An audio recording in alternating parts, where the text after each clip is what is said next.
So I remember myself being 7 years old with my sister, listening to a song and then making a choreography and presenting to my mom and dad. I grew up obviously, and then in my early 20s I had my first job as an early childhood practitioner, and I was using dance a lot. So I did my PhD, I did my postdoctoral research, and dancing wasn't a part of it. It was art in general, but not dancing. So I'm like, why not? Let's do something about dancing. So I researched, and I found that there is research in the literature about dancing, but what it shows is that practitioners are petrified when it comes to dancing. Or maybe there are other reasons as well. So there is research saying that, yeah, dancing is important. Dancing can help social, emotional development, cognitive skills, a lot of things. But there isn't a lot of research when it comes to the early year settings that is about dancing, and a lot of research that it is in undergraduate students, teach them how to use dance as a teaching method or with practitioners. So I'm like, there's something missing there, let's explore it more. So I created the project that I call it Dancing with Dr. E. And there's a funny idea behind the Dr. E name, because my name is Evgenia, but nobody can say Evgenia. It's a difficult name. So when I was doing my postdoctoral research in a nursery, the nursery manager, he couldn't pronounce my name and he started calling me Dr. E. So I'm like, okay, let's do it. Dancing with Dr. E. I wanted to produce academic and research findings that shows that practitioners are not scared of using dance.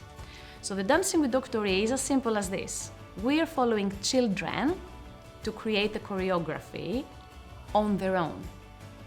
So children are choosing the song, children are choosing the moves, children decide.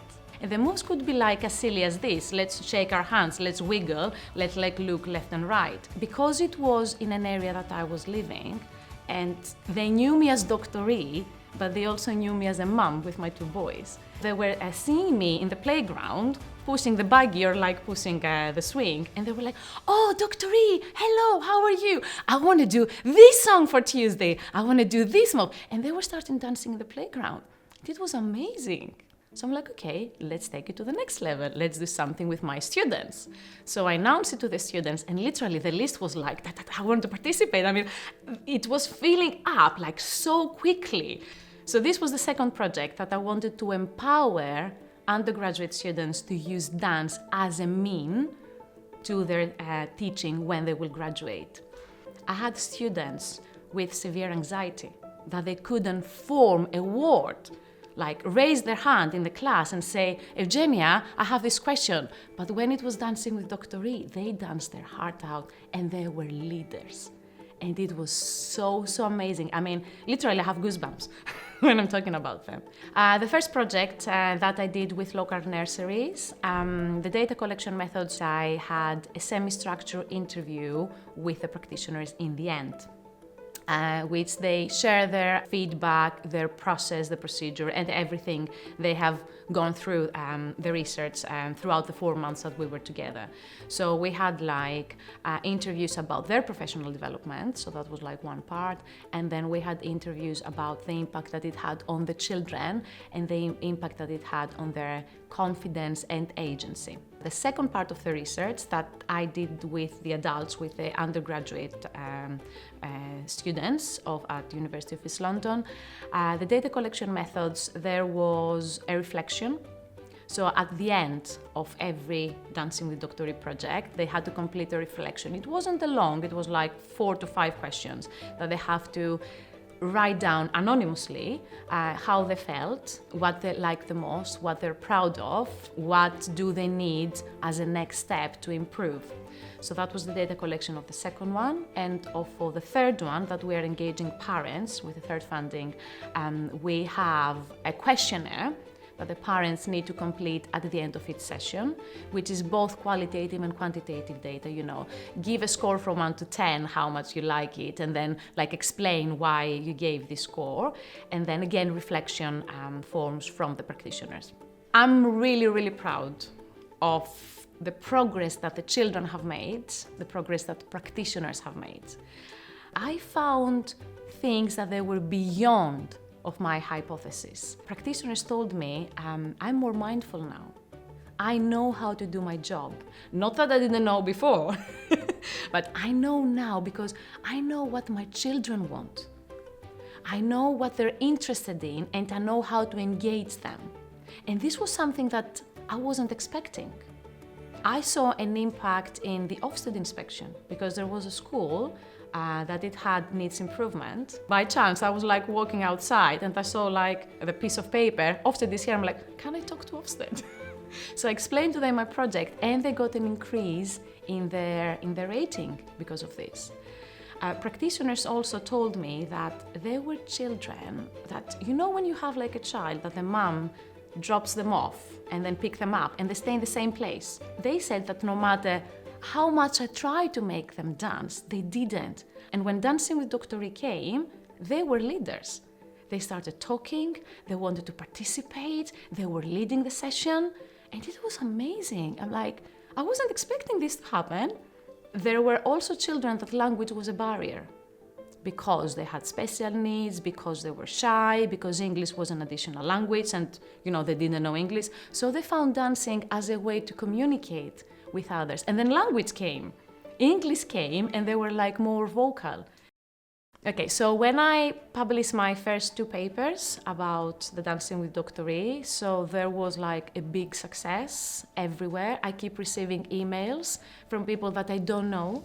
I received an email of people wanting to do a podcast about education and they wanted me to participate and talk about Dancing with Dr. E. And when I said, how did you find me?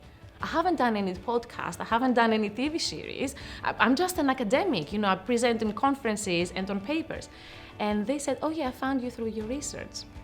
And that was amazing. Nurseries started contacting me and trying to find ways of putting Dancing with Dr. E in their curriculum and giving a different direction of what I have given. So for the moment, I have focused on children's confidence and agency, practitioners' confidence, agency, teaching skills, and undergraduate students' professional development. But I haven't done anything about teacher embodiment mentalization. And the nursery manager was like, Evgenia, I want to do something about this. So we start forming a project with this nursery about teacher embodiment mentalization that it will start in September. 5 to 6-year-old children in Europe, Greece, Turkey, Romania, and Albania. They are doing Dancing with Dr. E. There was a European funding program that was about songs. So when they found out about the Dancing with Dr. E project, they create the song, and then they make a choreography about it. Nurseries in Nigeria and Ghana that we have plans now in started doing Dancing with Dr. E. Nurseries in Greece, a lot.